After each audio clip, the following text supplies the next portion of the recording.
4 décembre dernier, l'Assemblée nationale ratifiait une convention de concession révisée. Le 4 décembre dernier, donc, je crois que nous devons avoir un problème de retour dans la salle.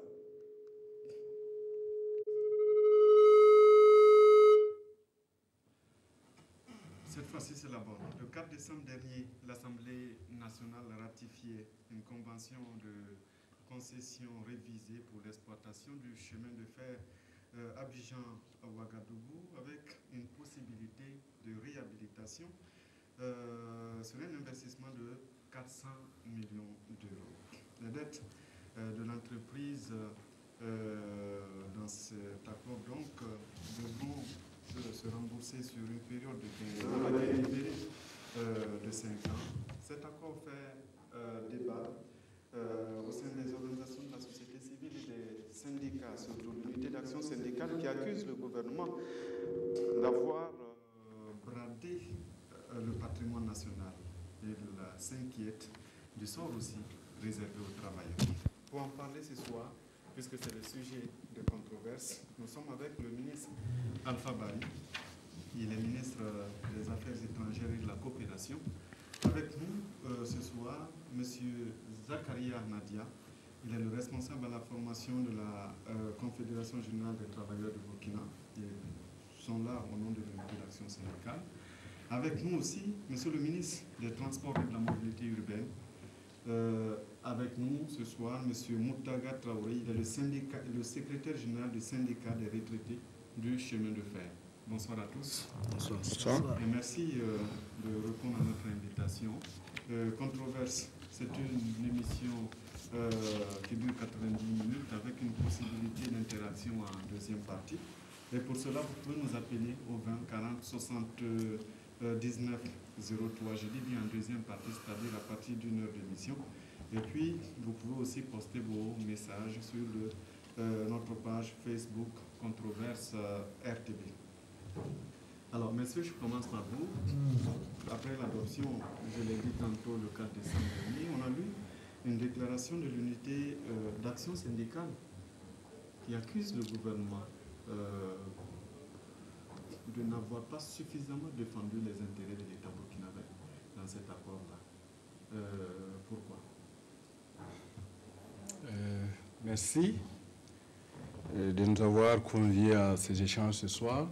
Et nous allons introduire ces échanges-là sans avoir une pensée à la mémoire des victimes des événements de Djirougou, parce que nous estimons que c'est assez grave.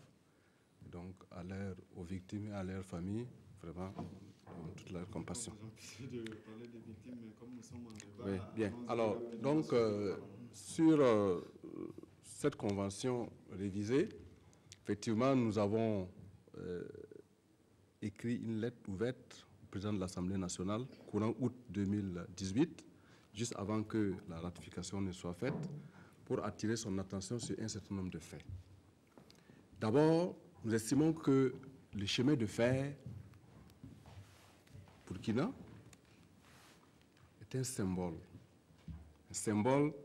du sang et de la sueur de nos parents qui, sous la contrainte des travaux forcés, ont pu construire ce chemin de fer.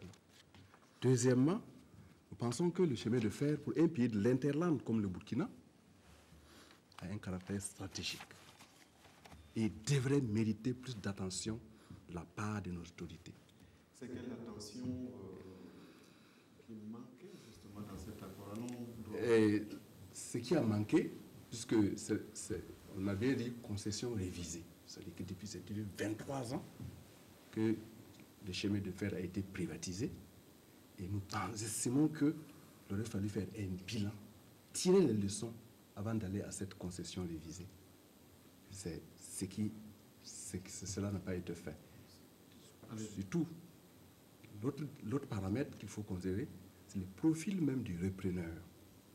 Enfin, du repreneur du groupe Bolloré, qui cristallise, je le dis bien, un certain nombre de scandales d'exploitation néocoloniale en Afrique. J'ai en mémoire encore les scandales liés aux concessions du port de Lomé, du port de Conakry. Et donc, ça devrait attirer l'attention de l'autorité et mettre la puce à leur oreille pour que cette convention révisée-là, en tout cas, on a dit clairement au président de l'Assemblée qu'elle ne soit pas ratifiée en l'état. D'accord. Monsieur le ministre des Transports, c'est vous qui êtes concerné en premier par le sujet. Est-ce qu'il y a eu une étude d'abord sur les 23 ans de gestion de la société Citarail? Et puis pourquoi avez-vous choisi justement d'attribuer, est-ce qu'il y a eu un appel d'offres peut-être ouvert pour choisir cette société? Je voudrais donc me situer aussi dans l'intervention de notre collègue, notre compatriote du syndicat, pour rendre hommage au peuple du Burkina Faso et de la Côte d'Ivoire qui ont, par le sang et par la sueur, permis que nos deux pays puissent hériter donc de ce rail colonial. C'est un train colonial, hein, vous voyez. Donc, ce que je veux dire tout simplement, c'est qu'il ne s'agit pas aujourd'hui de choisir un opérateur. Vous savez, en 1992, les deux pays se sont entendus lorsque nous nous sommes rendus compte que finalement la gestion séparée vient après la gestion commune au temps de la RAN. La gestion séparée ne marchait pas. Vous vous rappelez que nos bœufs partaient jusqu'à la frontière de la Côte d'Ivoire et se stockaient là-bas. Il y a un train ivoirien devait venir chercher nos bœufs. Et donc, on s'est rendu compte que c'est vraiment aberrant et ça n'a pas de sens du point de vue économique.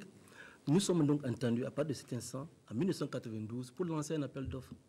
On a lancé un appel d'offres et je me rappelle qu'il y a eu deux sociétés, une société belge et une société donc, française, Citarail, qui a à l'intérieur des Burkinabés qui se sont alliés avec lui. Les gens doivent revenir à l'histoire aussi. Et donc, c'est dans le processus que Citarail a pu donc obtenir donc le contrat. C'est un contrat d'affermage. Ce que je veux dire aux représentants donc, des syndicats, c'est que dans ce contrat d'affermage, il est dit tout simplement que Citarail exploite les rails et se fait des bénéfices. Et dans ce contrat d'affermage, les deux États n'avaient pas pu inclure la moindre clause pour nous permettre, par exemple, de faire des audits, pour savoir, par exemple, si Citarail gagne ou pas. Dans ce contrat d'affermage, il n'y avait aucune clause pour dire que, par exemple, quand il exploite, quand les rails s'usent, qui va réparer? Dans ce contrat, il est dit que c'est les deux États qui font les grosses réparations et ce qu'on appelle l'entretien périodique. Aujourd'hui, nous sommes dans cet état. Le rail est dans un état pitoyable. Je vous dis, en tant que ministre des Transports, que ce rail-là ne fait que 40 km/h. Vous qui êtes là, vous savez que dans un pays de l'interland, comme nous sommes, il l'a dit, nous sommes un pays de transit, nous avons un rail qui ne fait que 40 km/h. Nous avions un rail où, donc, finalement, tout est délabré, c'est-à-dire qu'il n'y a plus rien. Donc, en réalité, il y avait deux choix. Nous ne pouvons pas rompre le contrat puisqu'il a eu par appel d'offres jusqu'en 2030. Si les deux États avaient les moyens de rembourser dans des conditions de rompre ce contrat, on a le fait peut-être. Mais je ne pense pas que les deux États puissent trouver dans leur fonds des moyens pour pouvoir rompre ce contrat. Mieux, les deux États se sont appauvris et se sont même endettés pour entretenir les rails. Et aujourd'hui, à l'heure où je parle, Citarail, lorsqu'il l'exploite, il déclare tout simplement qu'il n'a rien eu. C'est-à-dire que son compte d'exploitation est nul. Les deux États ne peuvent pas se répartir du zéro. C'est évident. Donc, en réalité, nous sommes dans une situation où il faut faire un choix. Soit on révise, soit on rompt, soit on continue d'exploiter à 40 km/h et le train va s'arrêter. Mais le Burkina Faso, compte tenu de notre contexte, nous sommes un pays enclavé. Nous avons besoin d'avoir un accès à la mer pour pouvoir approvisionner donc notre pays. Nous ne pouvons pas nous permettre de pouvoir arrêter. Voilà, c'est ça qui a fait que les deux présidents ont fait le choix de la révision. Et donc, c'est ça qui fait que nous sommes en train de parler de révision. Parce qu'on n'a pas d'autre choix. Voilà, c'est ça la grande question. Monsieur Moutagan Jean Traoré, vous êtes un ancien cheminot, donc vous connaissez très bien le dossier. Pour avoir été quand même un acteur durant l'exercice des 23 années, permettez-moi, avant tout propos, de m'incliner aussi pour la compréhension de On va s'aligner à la proposition de monsieur Nadia, mon collègue. Ok. Mais je dirais que pour comprendre, il faut remonter depuis le temps de la gestion séparée, comme monsieur le ministre l'a dit. Il est important de rappeler que la gestion séparée de l'ex-RAM a eu en 1989 pour des raisons politiques. Et on s'est rendu compte que cette gestion séparée-là n'arrangeait pas les deux pays. Alors, les deux États se sont concertés pour faire une concession à une société qu'on appelle Citaray, qui est devenue le concessionnaire privilégié. Donc, elle devait s'engager pour reprendre 1815 personnes pour l'exploitation du réseau, aussi bien les travailleurs du Côte d'Ivoire comme les travailleurs exerçant au Burkina Faso. Mais il faut quand même faire la part des choses.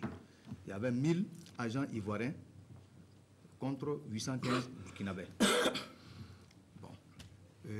Pourquoi nous revenons à la charge, dire que la convention-là n'est pas favorable pour le Burkina, et nous attirons l'attention des décideurs pour voir le fond du problème. Et c'est pas ce fond du problème, c'est ce qu'on veut que vous nous expliquiez. C'est ça, et justement, et pour voir les multitudes de problèmes générant les conflits sociaux au sein des travailleurs. Je vais dire les acteurs directs. Donc, à la date du 20 août 1995, Citaray s'est engagé pour reprendre ces travailleurs issus des anciennes sociétés. On va revenir. Je voudrais qu'on aille pas à pas, parce qu'on va, s'il vous plaît, oui. je précise, parce que je disais en début d'émission qu'on va aller pas à pas. On va parler de l'avantage pour l'État burkinabé d'abord, et ensuite on parlera des travailleurs. Justement. Sur la question que nous avons tout à l'heure, monsieur Nadia disait qu'il n'y a pas eu d'études, et puis ce n'était pas l'opérateur Bolloré qu'il fallait choisir. Le ministre a développé pour dire que, quelque part, c'était un choix politique et qu'il n'était pas évident, dans les conditions actuelles, que les rails continuent, sinon, à un moment donné, le train va s'arrêter. Oui. C'est là que je veux que vous réagissiez. Justement, il faut quand même rappeler, pour les 23 années passées avec la convention initiale, les problèmes que les travailleurs ont vécu, le manque à gagner de l'État burkinabé. Parce que en 1995, comme je l'ai dit, au démarrage de Citaray, il y a eu la fermeture de beaucoup de gares. Ça a eu un impact socio-économique sur les zones traversées par le rail. Ça, c'est un. Ça, ce sont les acteurs indirects, avec les activités connexes. Maintenant, pour nous, les travailleurs, vous allez remarquer qu'il y a eu une diminution du personnel contre une augmentation au niveau de Côte d'Ivoire. En 2018, selon les statistiques, il y a 1200 travailleurs ivoiriens contre 510 agents burkinabés. Si l'on voit le parcours de 13 villes au PK frontière, il y a une longueur de voie de 627 km pour la Côte d'Ivoire. Et de ce point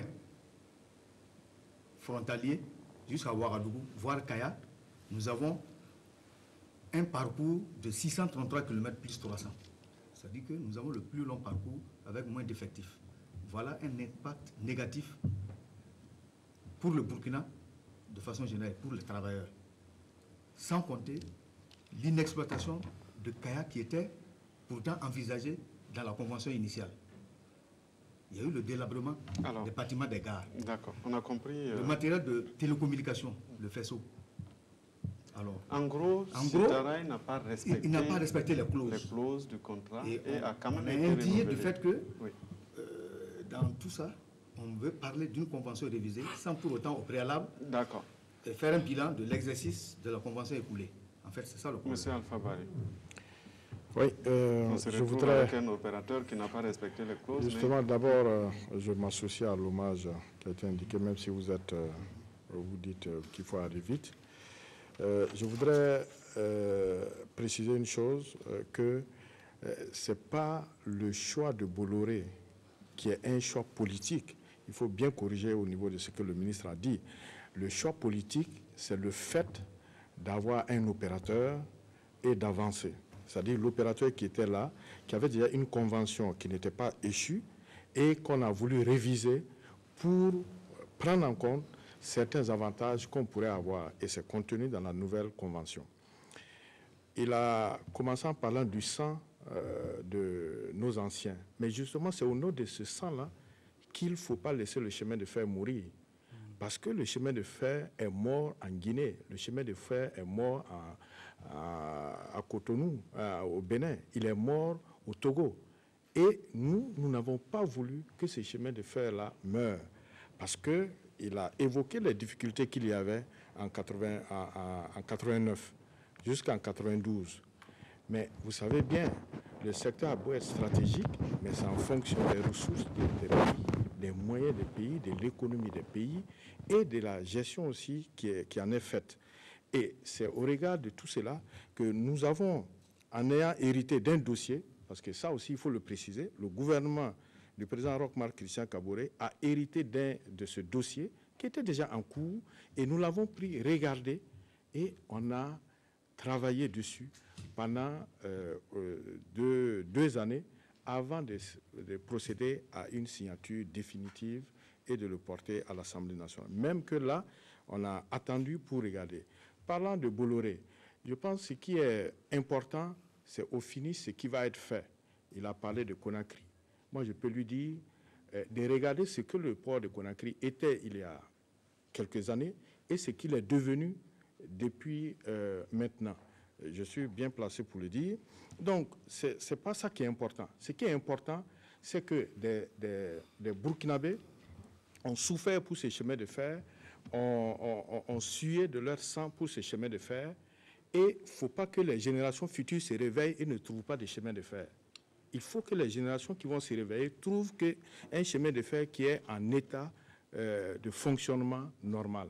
Et c'est ça qui a guidé notre démarche. Bon, bien entendu, on rentrera dans certains détails plus tard. On va rentrer directement dans le fond. Vous avez parlé tout à l'heure monsieur le ministre l'a expliqué, le choix, ce n'est pas forcément un choix par défaut ou ce n'est pas le choix de l'opérateur qui est le problème politique. Je voudrais qu'on parle des différents thèmes avec notamment la réhabilitation et puis peut-être la technologie, le choix de la technologie. Monsieur Traoré, vous qui êtes du domaine, est-ce que c'est ce qui nous conseille? Bon, j'ai parcouru un peu la convention de concession révisée et j'avoue que j'ai vu pas mal de zones d'ombre et un peu de contradiction quant au choix du matériel et les projets pour le futur. Parce qu'il faut se dire que la boucle ferroviaire va relier au moins 4 grandes capitales de la sous-région. C'est ce qui est dit. Actualité oblige. Abidjan, Ouagadougou, Niamey, Cotonou. Alors, le choix du matériel, nous avons essayé de donner notre point de vue par écrit à son Excellence, Monsieur le Président de l'Assemblée, juste après l'écrit de l'UAS, lui faisant comprendre que si on y prend garde, le dimensionnement, c'est-à-dire que le rail métrique qui est en voie de disparition, qui est un matériel qui n'est plus homologué par rapport à la modernisation, si c'est le choix du groupe Bolloré, il y aura des problèmes à moyen et long terme par rapport à la norme standard qui est la voie standard, dont l'écartement ou empattement là est supérieur à la voie métrique. C'est du matériel moderne qui offre plus de fiabilité parce que le train va aller à grande vitesse, pas atteindre le TGV, hein, mais quand même supérieur au moins à 90, 100, 110 à l'heure. Alors il y a l'interchangeabilité, une fois, oui, c'est le minimum que je donne. Donc il y aura l'interchangeabilité du matériel, et puis il y a l'homologation du fait que dans la sous-région, si les autres adoptent la voie standard, il ne faut pas qu'on soit en reste, il faut qu'on soit conforme par rapport à cette évolution-là. On y gagne. Mais renouveler ou réhabiliter la voie en se basant sur le problème métrique, je me dis que ça, c'est du point de vue économique. Mais ça ne doit pas cacher le point de vue technologique. Parce qu'au-delà de 30 ans, la durée de vie d'un rail, 30 ans, qu'est-ce que nous allons faire pour être conforme avec la voie standard? En ce moment, le coût du matériel va être exorbitant. Monsieur Nadir. Merci. Je vais réagir quand même un peu au propos de Monsieur le ministre. Ça veut dire qu'en réalité, l'État n'avait aucun contrôle sur le groupe qui exploite Citaraï. Ça, c'est très grave. Dites que vous ne pouvez même pas faire des investigations, mais ça, c'est très grave. Ça veut dire qu'au départ, même, il y a des erreurs politiques qu'il fallait corriger. Et on est en train d'aller dans le même sens. Comment on peut réviser un contrat avec un opérateur qui n'a pas respecté le cahier de charges? De plus, on accorde un bonus à l'opérateur. Il a un passif, plus de 5 milliards. Et quel est ce bonus? Et on dit, c'est ça le bonus justement. On lui dit, ce qu'il devait payer à l'État, il n'a pas payé. On lui donne au 15. Monsieur le ministre, il va expliquer, vous aurez le temps de répondre. Allez-y. Avec 5 ans de différé. Alors que, pour moi, il devait d'abord éponger ses dettes avant qu'on aille vers une nouvelle concession. Non. Deuxièmement, ce n'est pas une dette. S'il vous plaît, il va terminer. Il va terminer. De plus, il a expliqué tout à l'heure le passif au plan social. Il n'a pas respecté le cahier des charges. Quand ça a son avantage, il évoque la concession. Quand ça n'est pas à son avantage, il dit, bon, il faut oublier ça. Mais ça, c'est très grave. Et pour moi, c'est un exemple partant du bradage du patrimoine national. Puisque sur 30 années, je me dis que si les deux États, la Côte d'Ivoire et le Burkina, mutualisent les ressources, ils sont capables de faire les mêmes investissements qui vont produire une économie d'échelle profitable à toutes les parties. En fait, ce que je veux dire d'abord, sur la dette, il faut que j'explique l'histoire de la dette. En fait, ce que vous ne comprenez pas, c'est que de la dette dont il s'agit, ce sont les États qui se sont endettés avec la Société de patrimoine, qui se sont endettés auprès de l'AFD, l'Agence française de développement, pour donner à Citaraï, pour investir, et Citaraï doit rembourser. Sauf que l'AFD a effacé cette dette.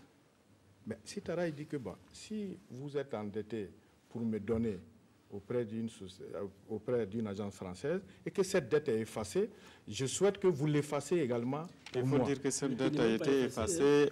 J'explique pour que les téléspectateurs nous comprennent. C'est dans le cadre du programme PPTE. Bien sûr. Ils peuvent très endettés.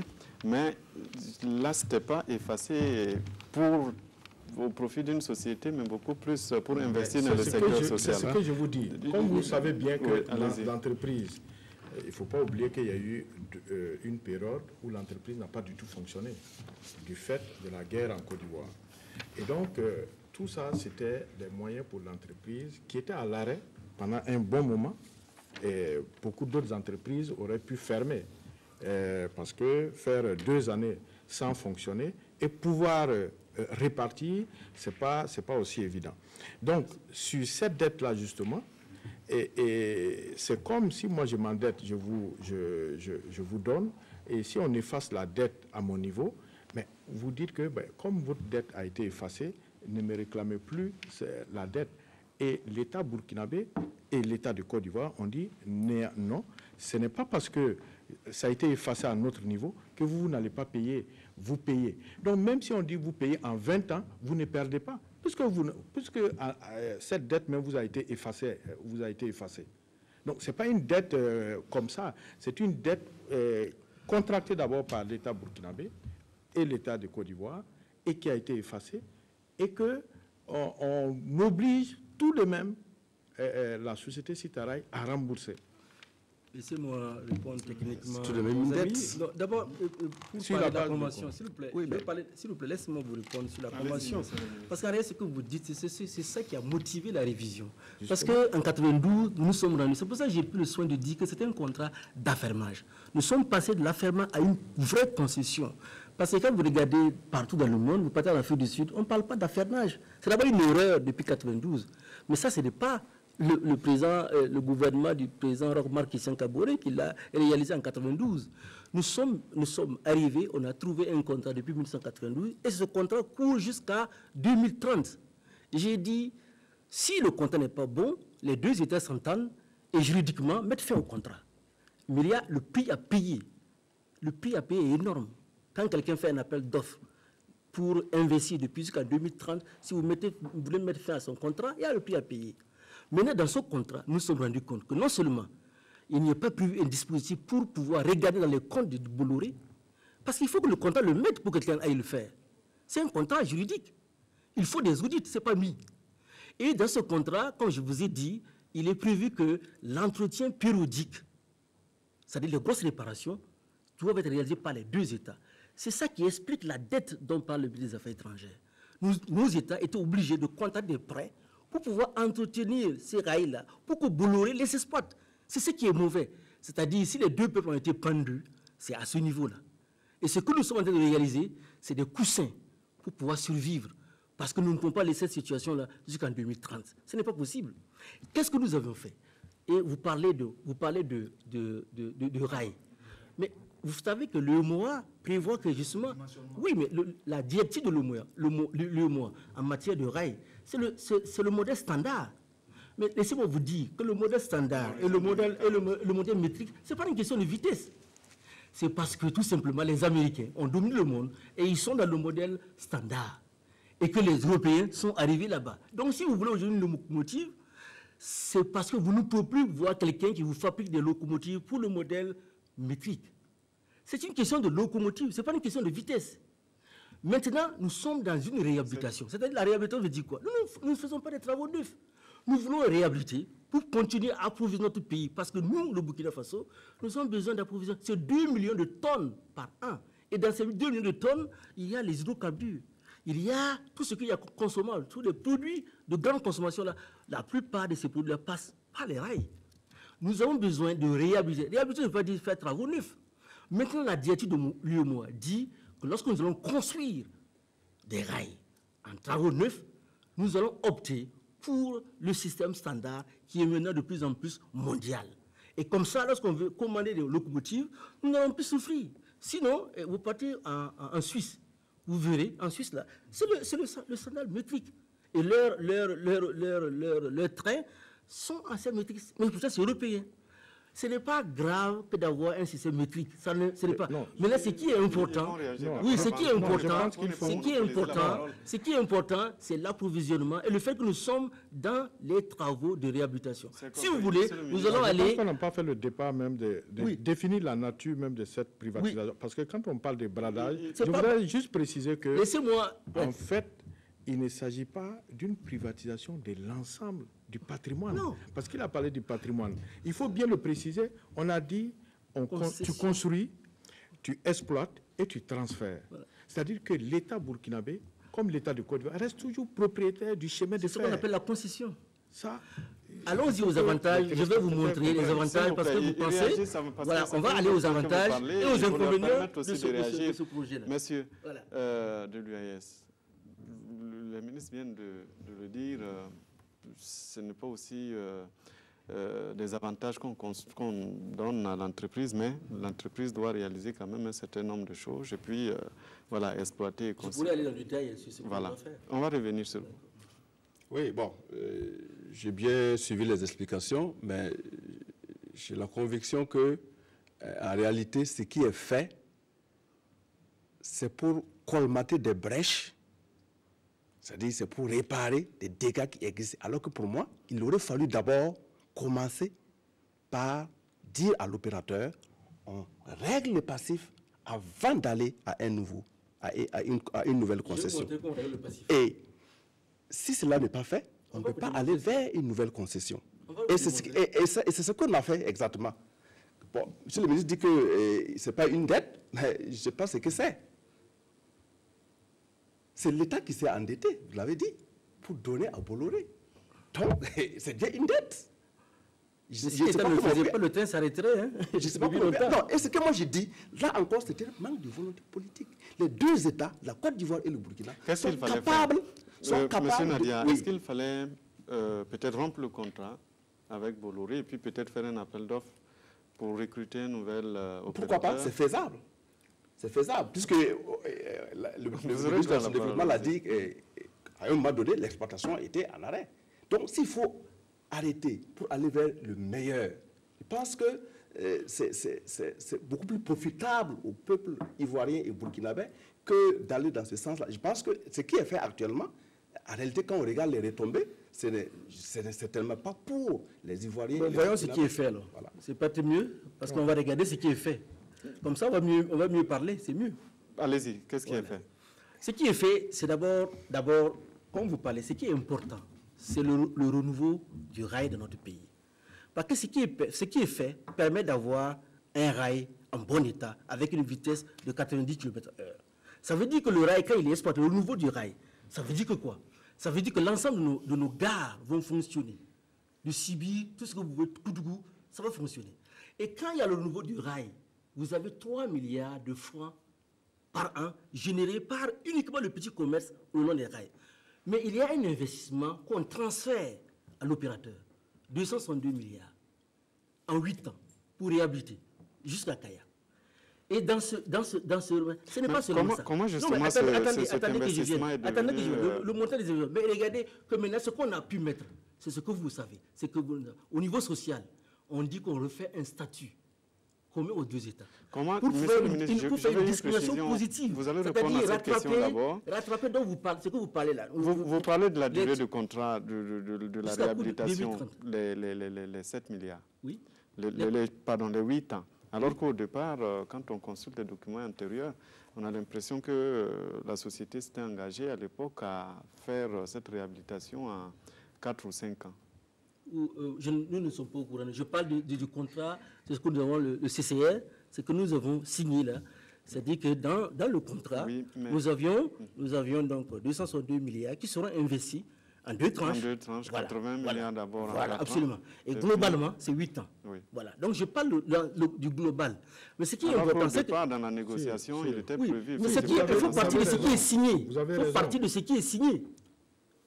Monsieur le ministre, complétez. Non, vous avez raison que au départ, il y avait, ça devait se faire en 6 ans. Et après, on est allé à 8 ans. Mais vous savez, c'est la négociation. Il n'y a aucun accord, aucune convention où vous pensez qu'il n'y a que vous qui pouvez gagner. Sinon, si lui ne gagne rien, je pense qu'il ne va pas venir. Ce n'est pas un philanthrope non plus, il fait des affaires. Maintenant, ce qui est important, c'est de voir qu'est-ce qui nous arrange dans ce qui est fait. Et notre interlocuteur a parlé d'endettement, d'investissement des deux pays. Ça suppose quoi? Qu'il faut que si on prend, supposons qu'on divise à part égale, 262 milliards, que chaque État paye 130 milliards. Donc, sur 130 milliards, ça veut dire qu'on endette les générations futures. Dans 30 ans, quand les gens qui seront là dans 30 ans, ils vont se réveiller là avec une dette que nous leur avons laissée. Mais quel est le choix à faire? Le choix à faire, c'est de faire en sorte, c'est comme tout opérateur économique, quand vous avez une affaire, vous partez voir le banquier, vous vous endettez, vous réalisez votre investissement et vous remboursez. Mais c'est ce que les États ont fait. Vous voyez bien nos budgets, comment ils sont. Comment est-ce que vous pouvez sortir 130 milliards aujourd'hui, même répartis sur 8 ans dans le budget du Burkina Faso? c'est quand même quelque chose qui est assez Alors, difficile. monsieur, c'est peut-être ça aussi qui fait que ce n'est pas à l'avantage de l'État, parce que peut-être l'État Je vois que d'abord, monsieur Traoré. Parce que c'est que Monsieur Nadia, monsieur Traoré n'a pas réagi depuis un bout de temps. Revenir sur certains aspects. S'il vous plaît, réagissez directement au Je propos. préfère Parce aller que dans si le sens vous... social là pour vous si satisfaire. Sens social, mais l'intérêt global aussi du pays. Oui, d'accord, allons-y. Voilà, Oui. c'est de ça. Parce En que, fait, réagissez au propos lorsqu'on vous donne la parole pour quand qu'il y ait vous dites débat, que sinon ça casse un peu Pour le la rail dynamique. métrique, on ne parle pas de vitesse, mais il y a une question, il y a une différence entre le rail métrique et le rail standard. Je sais, puisque c'est... Et gérer aussi. S'il vous plaît, monsieur Traoré, je pour voudrais la que vous gestion d'un pays, réagissez il faut l'anticipation. sur les questions d'investissement. D'investissement, oui. Nous sommes sur les questions Ça, c'est un modèle, d'investissement. c'est pas- Voilà, S'il vous c'est un plaît, modèle. monsieur le ministre. Ok. Il y a 262 environ milliards voilà, pour les deux pays qui seront investis. Ce sont des dettes. Est-ce que là, ça pose problème à votre niveau? Bon, parce que pour les 23 années de la convention initiale, qu'est-ce que CITAR a apporté comme bénéfice pour la nation? Si on veut voir en termes de chiffres, combien? On ne communique pas là-dessus. Je vous explique. Monsieur le ministre dit tout à l'heure qu'il n'était pas non, possible on peut même pas de regarder regarder. Par contre, si nous voyons les chiffres d'affaires, il y a 90% qui sont réalisés par les opérateurs économiques burkinabés, donc 30% par le transport d'hydrocarbures. Ça veut dire qu'il y a quelque chose, il y a un gain. Mais malgré tout ça, on veut reconduire avec des dettes à Sitaray. Je ne comprends pas. Il y a un paradoxe. Est-ce que ça ne marche pas? Il y a quelle dette? Ah oui, non, mais On reconduit avec puisque- quelle dette? puisque On a ce dit qu'on a parlé- 262 milliards, c'est Oui. l'investissement que Sitara y fait. C'est son argent. Et en travaillant, se fait rembourser. Se fait rembourser Et par les maintenant, États. en 2030, rend un chemin de fer en état de état de- fonctionnement d'exploitation. normal. Et nous pouvons maintenant faire le système que vous voulez, standard. Mais cela ne veut pas dire que pendant, je vais pendant continuer. ces 30 Mais ans, allez-y. Sitaraï ne paye pas des taxes, Sitaraï ne paye pas donc Oui, justement, je voilà. vais continuer. Il y a Donc, dichotomie du fait que je vous ai tantôt parlé de la boucle ferroviaire. L'exploitation Kaya-Tambao, voire frontière du Niger, comment elle va se faire? Dans la mesure où c'est branché à un... Vous savez que les deux systèmes... Puisque- Non, s'il vous plaît. Il répond à la question. Vous lui avez posé une question, il C'est répond. une Allez-y. continuité. Vous ne pouvez avoir sur le rail deux systèmes. C'est évident. Je veux dire que les quelques kilomètres de Kaya jusqu'à Tambao seront le système que nous avions réhabilité, c'est-à-dire le système métrique. Oui. Donc il n'y a pas de problème. Le système standard va se mettre en mouvement parce que même au Sénégal, c'est le même système. Quand vous prenez à Djibouti, c'est le même système. Tous les vieux rails, par exemple, tout ce qui est par exemple au Cameroun, c'est le même système. Mais l'UEMOA a déjà donné une directive et nous sommes en train de nous préparer. Dans le À l'horizon 2040. À l'horizon 2040, pour pouvoir vraiment, si on doit construire des rails, nous allons aller au système standard. Mais je veux dire que si nous étions en train de construire un nouveau rail, on veut parler du système standard. Mais là, nous sommes en train de réhabiliter quelque chose en urgence pour permettre à notre pays de pouvoir s'approvisionner et de corriger. D'accord. Il a compris, il va poursuivre parce que c'est lui qui avait la parole, il vous a juste posé une question et poursuit. D'affirmation qui n'était pas bon, Oui, et je vais vous dire dans les détails qu'est-ce qui n'était pas bon dans le On va revenir à vous. Monsieur Traoré. Oui, Monsieur Traoré. oui, c'est ça. Donc, je disais que pour la boucle ferroviaire, vous avez tenté de répondre. Mais moi, mon inquiétude, pour la gestion des 23 années passées, Moi, je suis dans le dans passif, ce qui va venir, le dans passif, l'avenir. le passif, est-ce qu'on peut évaluer avec les conflits sociaux qui nous concernent? Est-ce qu'il y a un coût? Nous avons, dans le cadre des C'est pas discussions, chiffré, on a parlé Je peux vaguement répondre comme ça. je que peux- si je t'as peux la- répondre. Il répond sur Il les y aura coûts. la mise en place d'un comité de suivi qui va élaborer Allons un pas statut à pas, unique monsieur et Traoré. Pour que gérer tout le monde- le passif des conflits Monsieur antérieurs à Traoré, Sitaray. il répond à la question, Oui, est-ce oui. qu'il y C'est a une des un coût? recommandations même de l'Assemblée. Oui, Monsieur le ministre, est-ce qu'il y a un coût? Non, nous n'avons pas le coût puisque nous avons établi le coût. C'est une évaluation que nous devons faire. Là, nous allons faire appel à vous. Oui. Nous allons faire appel aux travailleurs. Ce que nous avons fait, par contre, c'est que Mais nous avons tout pourtant, fait c'est déjà signé. pour faire une sorte d'annexe spéciale sur le statut unique. Pour permettre justement, parce que nous avions le linéaire le plus élevé et corriger de manière positive, une discrimination positive. Et c'est le terme qu'on a utilisé là-bas, pour dire qu'au niveau des cadres, le Burkina Faso doit se rattraper. Au niveau des salaires, il ne sera plus question de dire que c'est parce qu'on est au Burkina Faso ou on est en Côte d'Ivoire. Une question de niveau de vie, c'est une question de statut unique. Au niveau du traitement, des parts à la tête, ce serait la même chose. Au niveau des postes de responsabilité, nous avons essayé d'évaluer. Et ce statut unique-là, nous allons ensemble travailler avec vous. Mais ce qui est important, c'est que nous avons même eu, de la part de l'Assemblée nationale, une recommandation spéciale. Et c'est ce que nous sommes en train de faire. Donc ça veut dire que si on n'avait pas révisé ce contrat d'affermage pour en faire une concession correcte, on ne peut pas traiter ce cas. Oui, terminé. D'accord, alors terminons. J'ai dit que vous avez essayé de relater un peu ce que je voulais dire. N'eût été la séance de travail que nous avons eue avec la Commission des affaires étrangères et burkinabé de l'étranger, le volet social ne serait pas pris en compte. Parce que nous avons vu, oui, jusqu'au 6e et 7e TAC, c'était occulté. En tout cas, je félicite les commissaires de passage. Je ne pense pas. Oui, j'ai parcouru. Il termine. Oui, je félicite quand même cette commission pour avoir au moins songé et à prendre les préoccupations. C'est leur rôle. S'il vous plaît, monsieur le ministre. Il a fallu qu'on écrive. On ne peut pas parler tous à la fois. Voilà des inconvénients. Si ce n'était pas introduit. Donc, clairement, c'est parce que vous êtes intervenu dans le dossier que... Monsieur le ministre, vous monopolisez la parole. Sitara a toujours eu le vent en poupe. C'est-à-dire qu'on l'a toujours caressé, et puis il y a eu des avenants. Avenant 1, avenant 2, il y a eu des avenants par rapport c'est monsieur Traoré qui a la parole. Vous voyez, les avenants par rapport à un contrat qui avait été signé, par rapport à la convention initiale là. Il y a eu des avenants. Nous sommes dans la nouvelle convention. Voilà, mais il faut en parler. Il y a eu des avenants. Non, à aucun endroit, oui. Il n'est question. C'est quoi ces avenants? Expliquez-vous clairement pour qu'on puisse comprendre en réalité. C'est le rééchelonnement de dettes, soit pour la réhabilitation. On fait appel à l'AFD et puis les institutions financières. On a parlé de ça. Oui, les bailleurs de fonds. Oui, on a déjà évoqué ce sujet. D'accord, ok. Je me dis quand même que... on résume pour dire que, en fait, comme le ministre l'a expliqué, il s'agit d'une convention de concession révisée. On est parti de la convention qui existait pour voir tout ce qui n'était pas avantageux, qui n'était pas bon, qui n'était pas avantageux pour notre pays.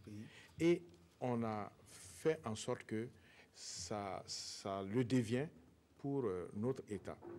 Et en beaucoup de points. Donc, je n'ai pas dit qu'on peut avoir la prétention de faire quelque chose qui est parfait. Ça n'existe pas. Et comme je dis aussi, on ne peut pas dire aussi que nous, on va pour tout gagner et que l'autre n'aura rien à gagner du tout.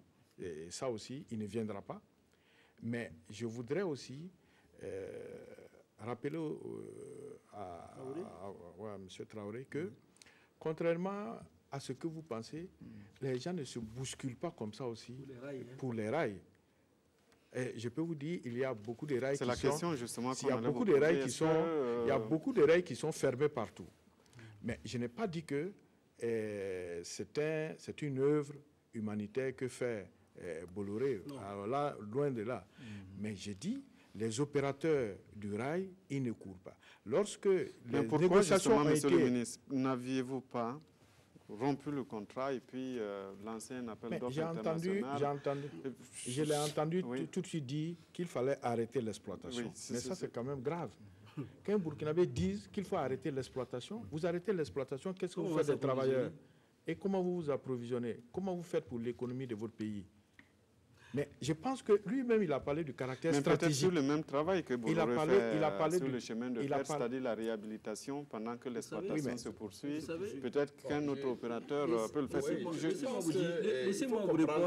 Laissez-moi répondre quand même pour dire...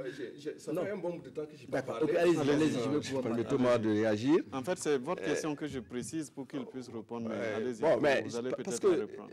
C'est ce que j'ai dit.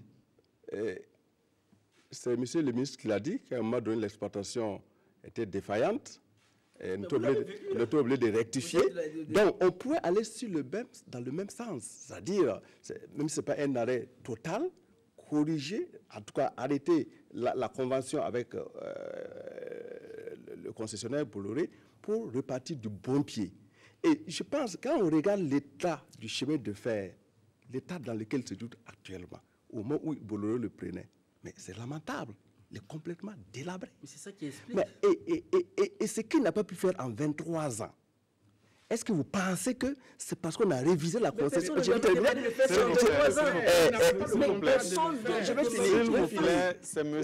Nadia. En 23 ans, je vois que vous êtes très optimiste. Je vois que vous êtes très optimiste.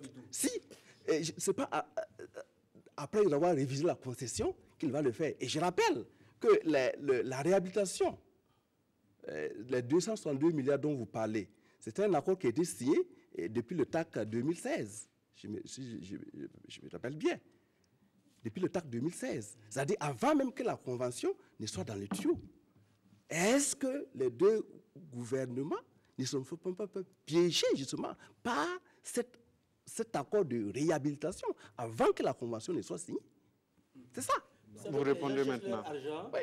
Une société privée se prépare et montre ses affaires dans le monde et en Afrique. Et essaie de trouver... Monsieur le ministre, allons pas à pas. Il a posé une série de questions. Je réponds pour dire, il faut comprendre clairement, et ça c'est très important, que lorsqu'on signe un contrat, on signe un contrat avec un cahier de charge. Le cahier de charge du contrat d'affermage ne prévoyait pas que notre État-là rentre dans les comptes de Bolloré pour lui dire combien il a gagné. Mais ces deux pays, mais s'il vous plaît, c'est pour ça que nous disons qu'il faut dénoncer ce contrat d'affermage. C'est ça qui explique même la convention révisée. Et quand le ministre des Affaires a dit que nous n'étions pas là, mais je veux dire que c'est pour ça que j'ai dit... Oh, quelle continuité? Mais c'est au nom de la continuité que nous avons décidé de faire différemment. Et puis non, c'est même pas une continuité. Nous avons fait les choses différemment. Parce que nous avions au moins amené une nouvelle vision. C'est-à-dire en passant d'un contrat d'affermage à une concession. C'est ce qui est normal dans ce qui est exploitation du rail. Et dans cela, expliquez-moi de dire que dans ce contrat d'affermage, ça permet de corriger ce que vous êtes en train de dénoncer maintenant. Et ça permet de prendre en compte aussi le volet social. Si vous voulez, nous allons aller dans le contrat pour pouvoir dire qu'est-ce que nous gagnons. Monsieur le ministre, nous sommes, s'il vous plaît, je reprends la parole. S'il vous plaît, nous ne pouvons pas parler tous à la fois. S'il vous plaît, je reprends la parole. Monsieur Nadia, monsieur le ministre d'Abilgou, monsieur Nadia, vous n'avez plus la parole. Je reprends la parole parce que je précise qu'il faut qu'on parle l'un après l'autre pour se faire comprendre. Parce que nous sommes là pour expliquer des points de vue. Et si les gens qui nous suivent ne nous comprennent pas, ça n'aura pas de sens d'être réunis ici. Donc, parlons l'un après l'autre pour qu'on puisse nous comprendre. Monsieur le ministre. Alors, je voulais dire que lorsqu'il parle de ce qui a été signé en 2016, mais justement, ça a été signé en 2016 pour donc consolider les positions des uns et des autres. Et la convention, on l'a négociée de façon claire et de façon, j'allais dire, dure. Ça a été des négociations qui ont été très, très dures jusqu'à arriver au point en 2017. C'était déjà la convention en 2016. Mais seulement ce qui a changé, c'est qu'en 2017, on a décidé qu'on déconnecte cette convention-là de Tambao. En fait, c'est là la différence. On a dit, Tambao, avec Franck Timis, panafricain, qui a des problèmes, il faut qu'on déconnecte, parce que si on reste là, qu'il était présent dans cet accord, et on va se plomber encore une fois. Donc, on a fait la déconnexion. Et en 2017, en marge du TAC, nous avons signé une nouvelle convention révisée. Et cette convention-là, qui comporte donc cet investissement de 400 millions d'euros, mais justement, ça n'existait pas dans le précédent accord. Et donc, quand vous dites que les rails sont dans un piteux état, mais justement, parce que la convention précédente ne prévoyait pas un tel niveau d'investissement et un engagement de Bolloré pour ces gens, enfin, ou de l'opérateur, peut-être enlevons le nom Bolloré, pour ce genre d'investissement. Vous avez parlé d'une chose, vous avez parlé aussi, à un moment, il y a quelque chose sur laquelle on est passé. Vous avez parlé des gares fermées et autres, puisque vous êtes passé dessus. Justement, la nouvelle convention, que si vous la lisez, elle prend en compte. Vous savez, en 2004, moi j'étais journaliste, j'ai fait un de mes reportages les plus émouvants de ma carrière.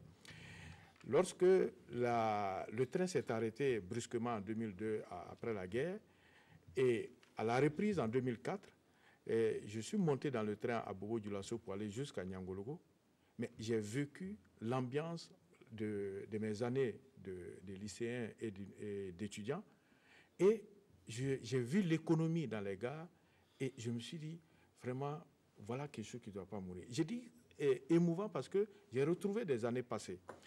Mais justement, ces gares, tout le monde se souvient du poulet à Sibi. Tout le monde se souvient des poulets à Koudougou. Bon, je parle des aspects anecdotiques, mais derrière tout cela, il y a une économie.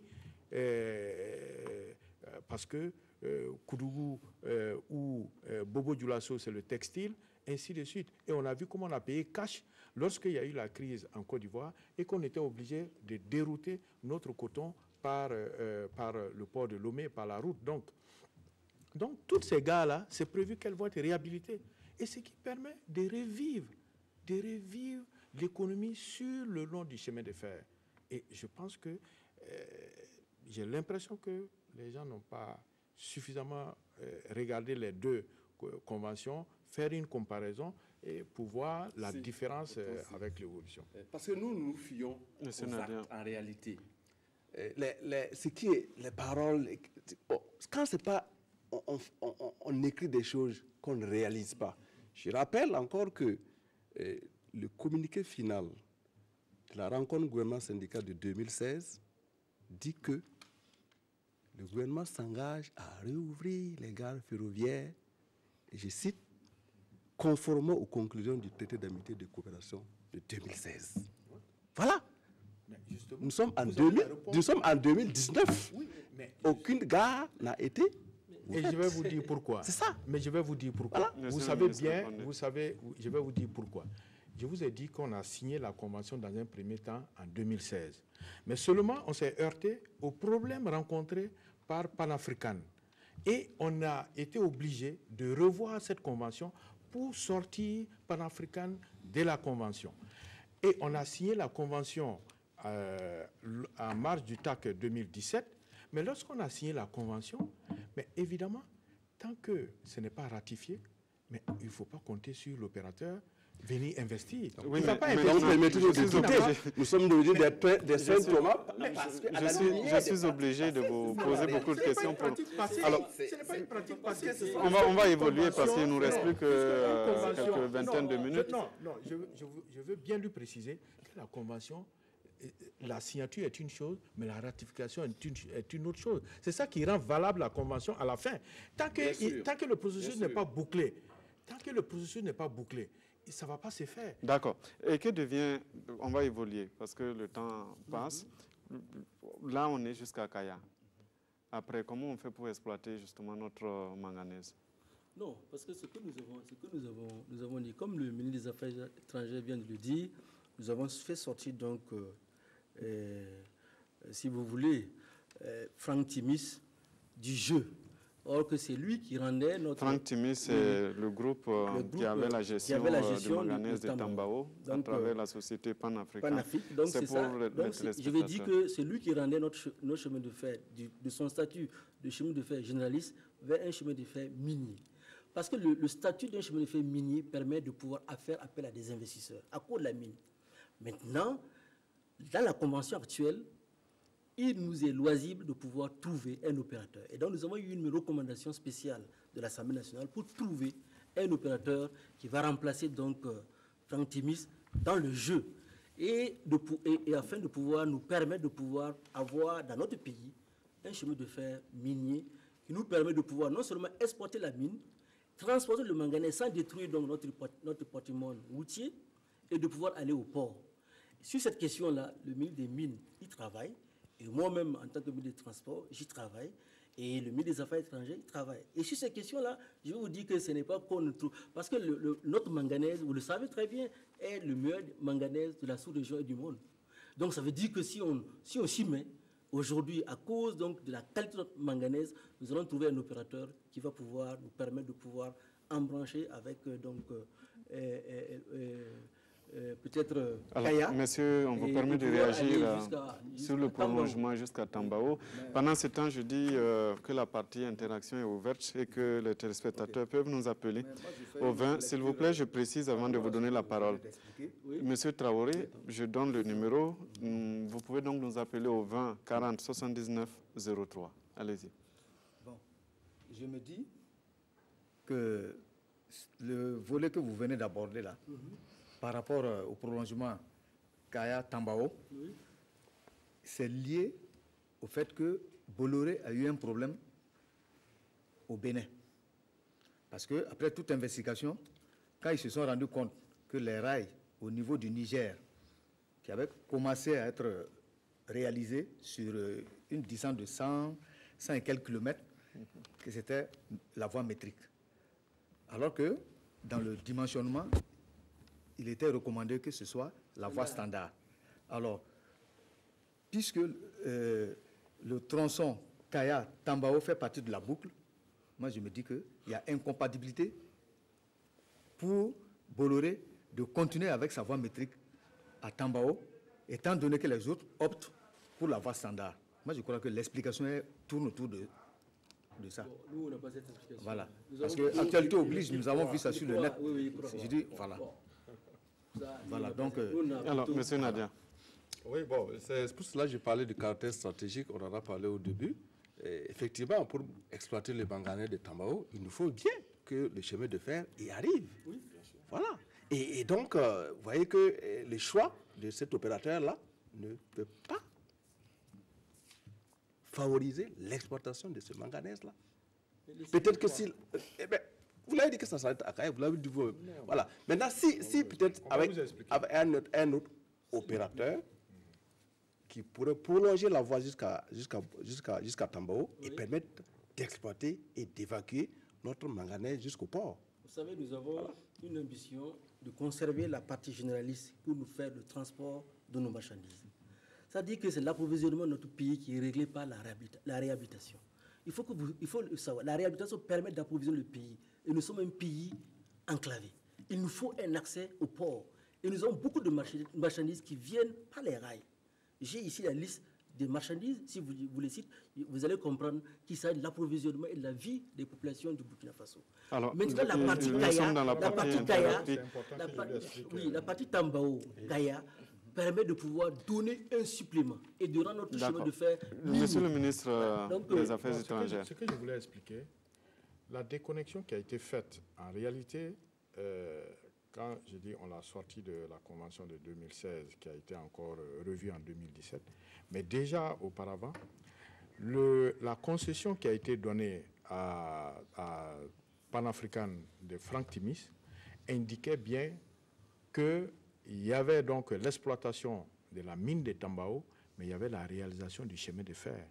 C'est-à-dire que Bolloré réhabilite le chemin de fer jusqu'à Kaya, mais celui qui hérite de Tambao s'occupe de réaliser un chemin de fer Kaya-Tambao. Donc, à ce niveau, ne vous inquiétez pas, puisque le gisement de Tambao est toujours là en place. Monsieur Étienne Camboré nous appelle de Ouaga. Bonsoir. Tambao est un bon oui, bonsoir.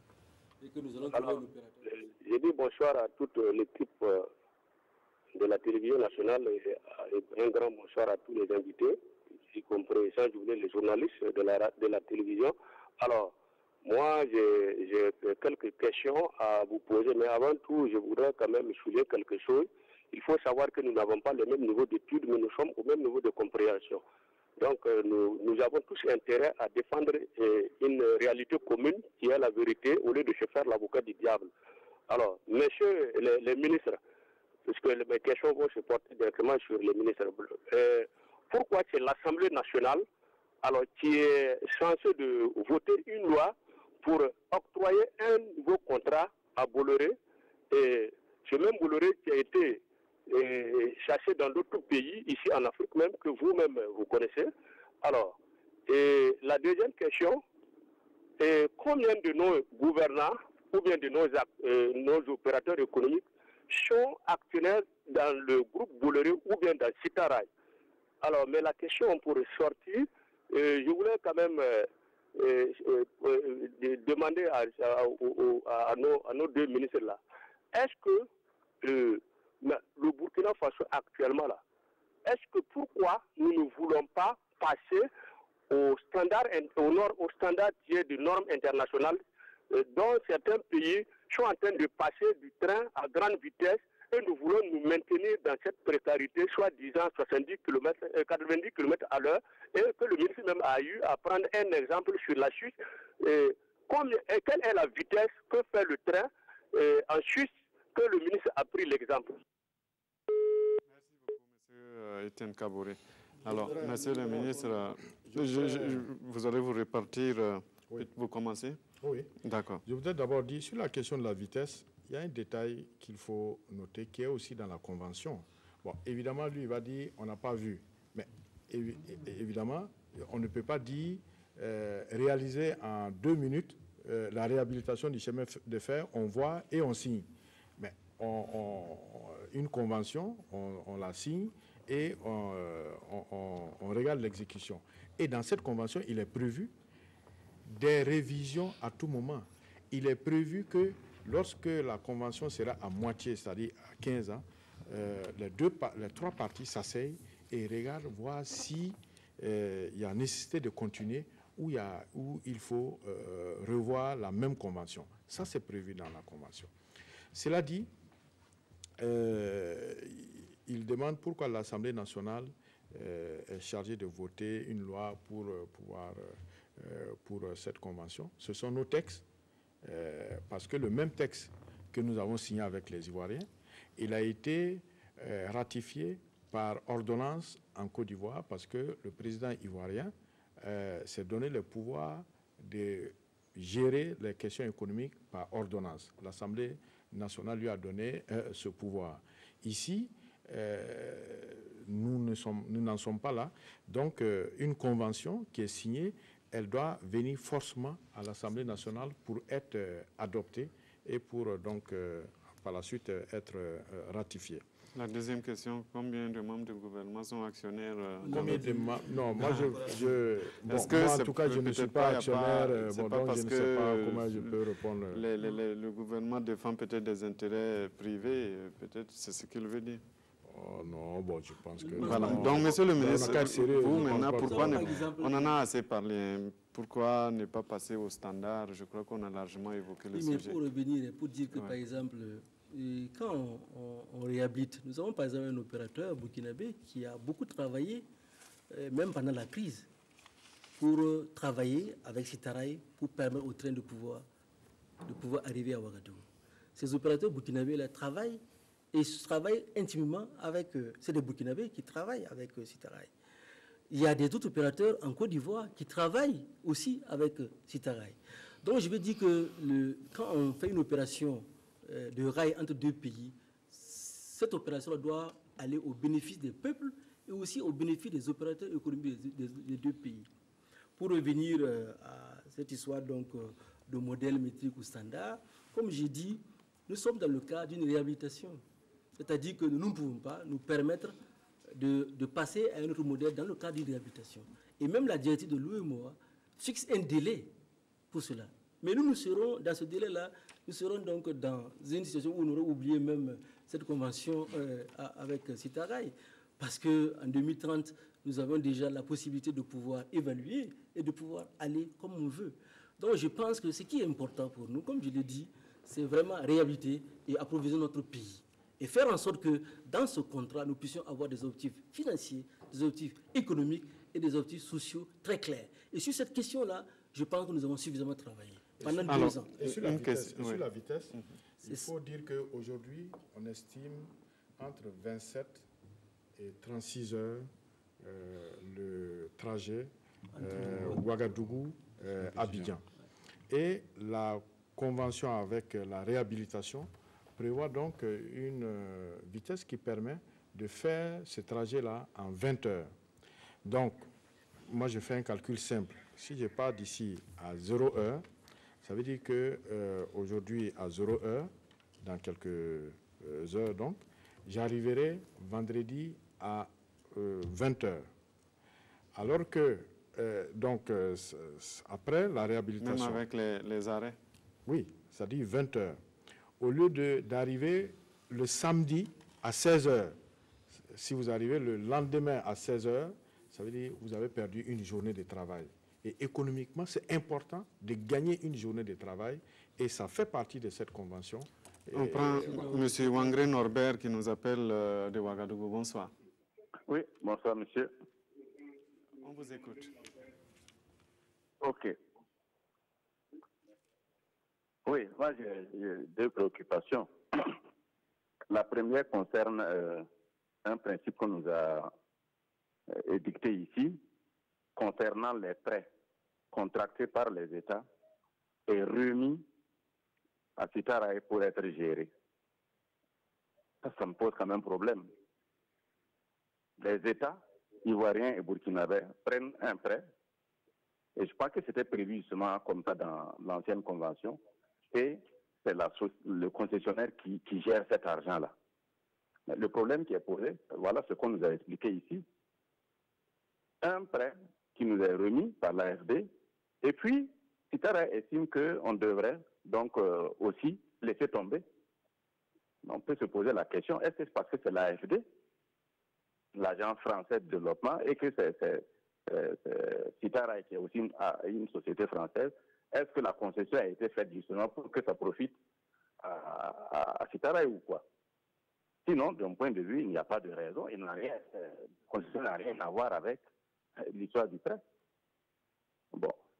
Le deuxième aspect concerne la question de l'écartement.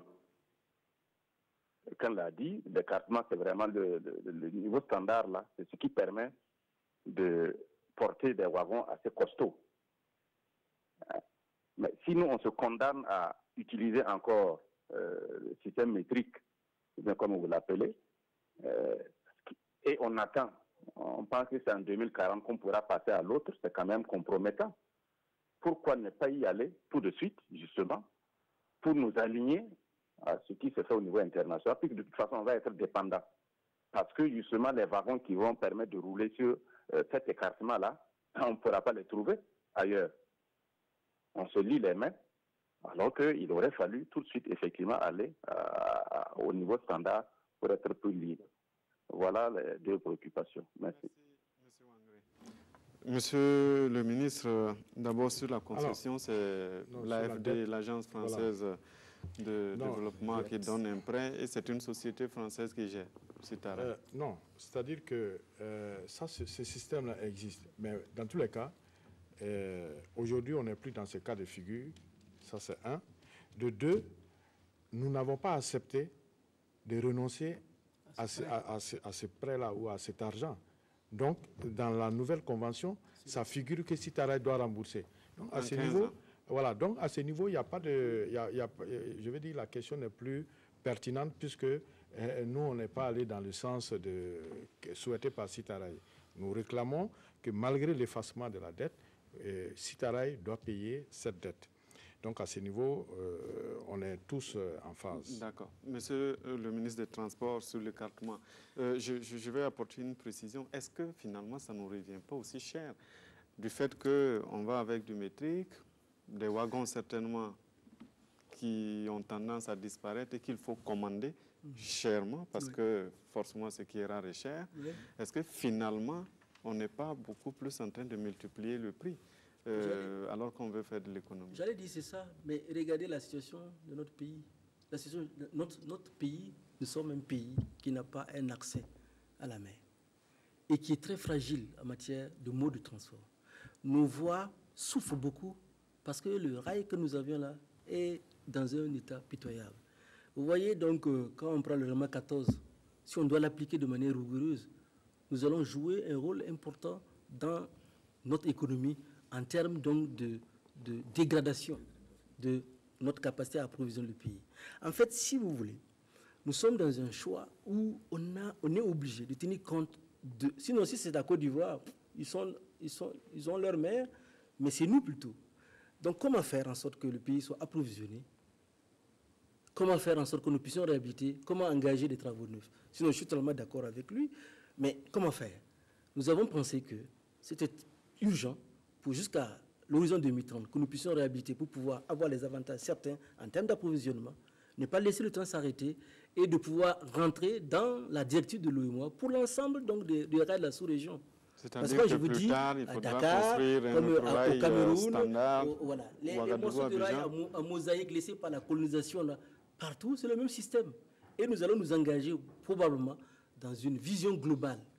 Mais sinon, pénaliser notre pays en ce moment-là, pour dire que nous allons changer de modèle, comment on approvisionne, comment on conserve donc notre réseau donc de voirie, c'est très, très, très lourd. C'est très lourd. Nous ne pouvons pas nous donner le luxe de saper donc l'approvisionnement de notre économie et de notre système d'approvisionnement de notre pays, parce que nous voulons un modèle. D'accord. Je ne peux pas vous donner la parole parce que tous ceux qui appellent sont forcément avec vous. Donc, non, puisqu'il y a une téléspectatrice qui nous appelle de la Côte d'Ivoire, Adassa Ouadougou, bonsoir. Bonsoir, monsieur. Allô? Bonsoir, monsieur le ministre.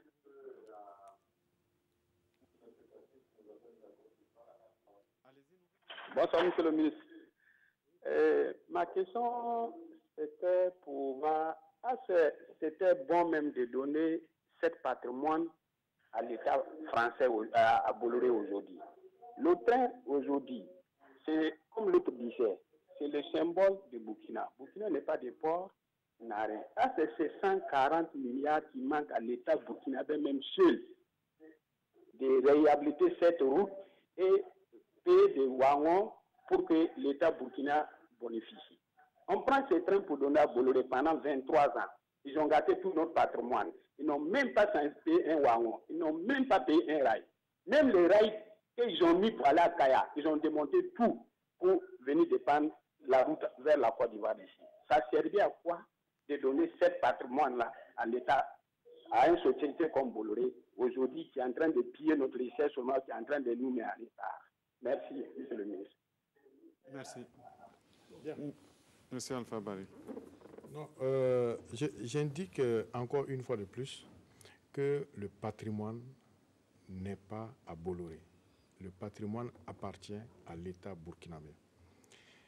Ensuite, c'est l'exploitation qui revient à Bolloré que nous jugeons important pour pouvoir donc conserver un chemin de fer en état de fonctionnement. Mais il a dit que bon, voilà, est-ce que l'État burkinabé ne peut pas sortir 130 milliards pour mettre dans le chemin de fer et le rendre opérationnel? Mais c'est quelque chose qui n'est pas aussi simple. Parce que sortir 130 milliards, ça veut dire qu'il faut aller s'endetter. Et aller s'endetter, donc il faut... La même dette qu'on prend aussi auprès de Bolloré. Ben, non, on ne prend pas de dette ici. Ici, puisqu'on est dans un système de BOT, voilà, non, il construit... Partenariat public-privé avec le BOT ici, qui est build, opéré, transfert. Voilà, il transfère. Donc, ce n'est pas un endettement que nous ressentons sur nous. Et si on doit aller s'endetter pour 130 milliards, déjà, on a d'autres défis pour lesquels on n'arrive même pas à avoir les ressources en termes d'endettement, sans oublier certaines limites que nous avons, pour ne pas aussi trop endetter les générations actuelles, mais surtout les générations futures, parce que c'est les mêmes qui disent « Ah, on endette les générations futures ». Et bon, quand vous trouvez des solutions qui sont comme cette solution d'exploitation et de transfert, on dit « Non, non, non, l'État burkinabé est capable de le faire ». Mais non, nous n'avons pas les ressources nécessaires pour le faire. Si on pouvait mobiliser ces ressources-là, on allait le faire. Ce qu'on n'a pas encore expliqué jusque-là, c'est qu'en fait, cette réhabilitation, vous venez de le dire, c'est un partenariat public-privé et un build operate transfert, c'est-à-dire que je vous explique. Oui. C'est-à-dire que nous avons le site à rail réhabilite. Voilà.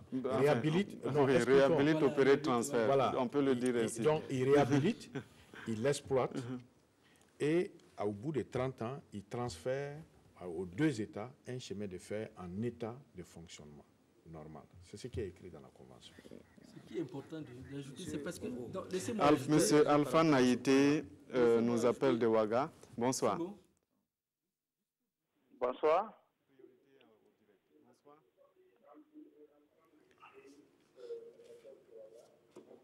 Nous vous écoutons. Oui, nous vous écoutons. Bon. Oui, mais moi, je voudrais faire un éclaircissement au ministre du Transport. Il a parlé de la gestion séparée en 92. Mais ce n'était pas en 92 la gestion séparée, mais c'était le 1er juin 89. Et maintenant, en 92, on passait déjà sous le programme du PASS. Donc maintenant, c'était pour ça, c'est une intervention d'éclaircissement. Bon, quant à monsieur le ministre des Affaires étrangères, moi je voulais lui poser la question. Vous louez votre patrimoine à un privé français. Vous prenez crédit avec AFB et l'AFD, vous donnez au promoteur pour qu'il exploite votre outil de travail. Donc, maintenant, c'est comme si vous avez votre maison que vous mettez en location et maintenant, le locataire prend l'argent avec le bailleur pour pouvoir lui payer sa maison. Bon, qu'est-ce que ça rapporte au pays? Oui. Je voulais vous dire que ça ne rapporte rien et c'est pourquoi on a décidé de faire autrement. Parce que ça s'est fait en 94. Ensuite, quant au ministre du Transport, quand M. Traoré... S'il vous plaît, oui. S'il vous plaît.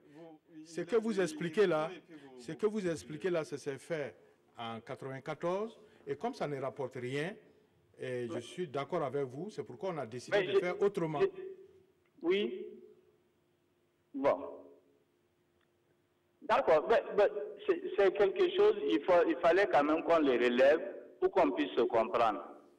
Voilà. Mais quant à l'empattement, par exemple, de la voie, c'est-à-dire la voie standard, monsieur le ministre du Transport parle d'un promoteur qui va faire la voie entre Kaya et Tambao. Mais si nous allons ramasser notre manganèse à Tambao, ça veut dire qu'il faut venir verser ça à Kaya pour recharger encore et puis prendre la voie métrique. Mais ça, c'est un travail arabe. Merci. Voilà. C'est une très bonne question. Ça va permettre de... Merci à vous, M. Naïté. Est-ce que de Kaya à Tambao, c'est une voie standard qui est construite? Est-ce qu'il y a la possibilité de rouler sur du standard et continuer sur du métrique? En fait, c'est de la question qui nous pose. Je veux dire que nous sommes dans un choix que nous devons faire avec l'opérateur. Vous voyez, l'opérateur qui va venir va projeter donc, par rapport donc, à ce que nous sommes en train de faire comme directive de l'UEMOA, et aussi voir son plan d'investissement par rapport même à la mine. Vous savez que c'est 3 millions de tonnes par an qu'on transporte. Ce qui est important pour le Burkina Faso, c'est qu'il faut mettre en parallèle le fait que nous sommes en train de réhabiliter avec un système qu'il faut changer et qu'il n'est pas bon qu'on puisse construire avec un système qui va être changé.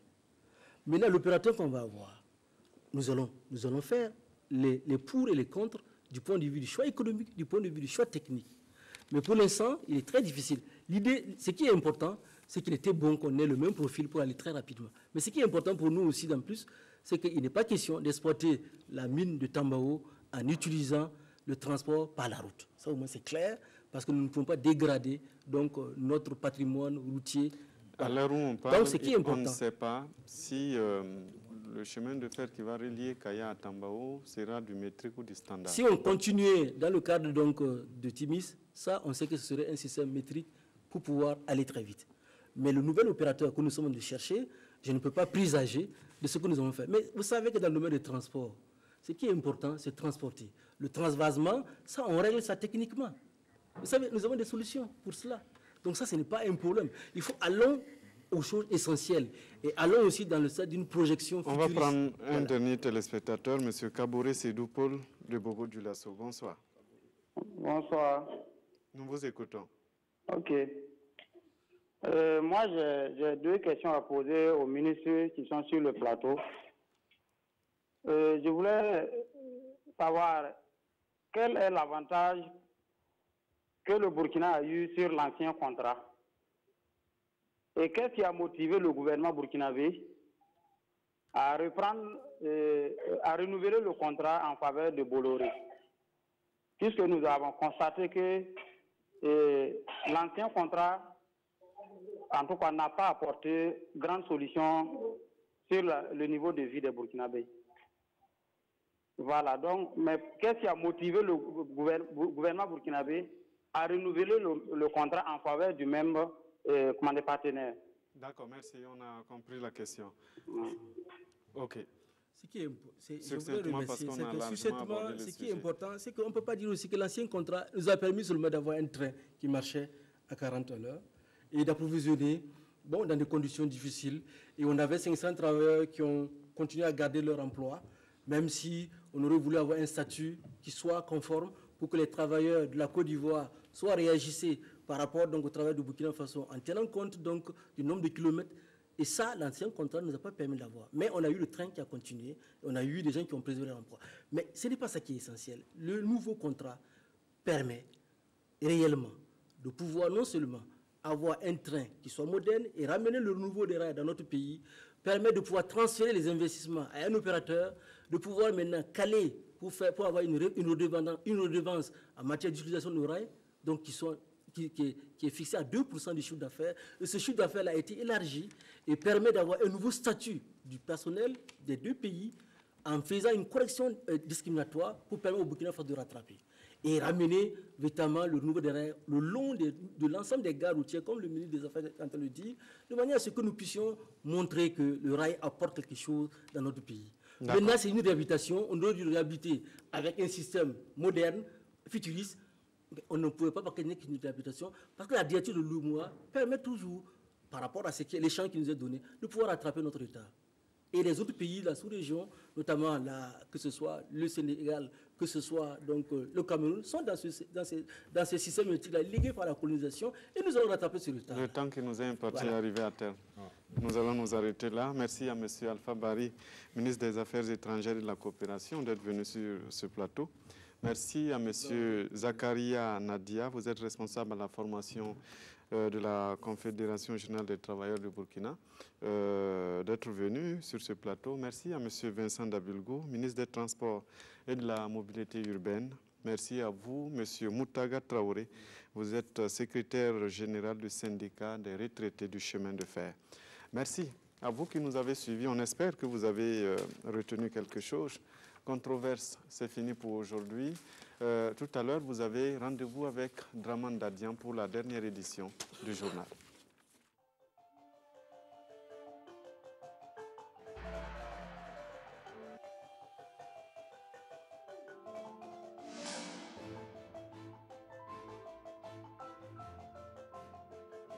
Je suis amoureuse de Peter. Tu dois te dire que ça n'a pas de sens.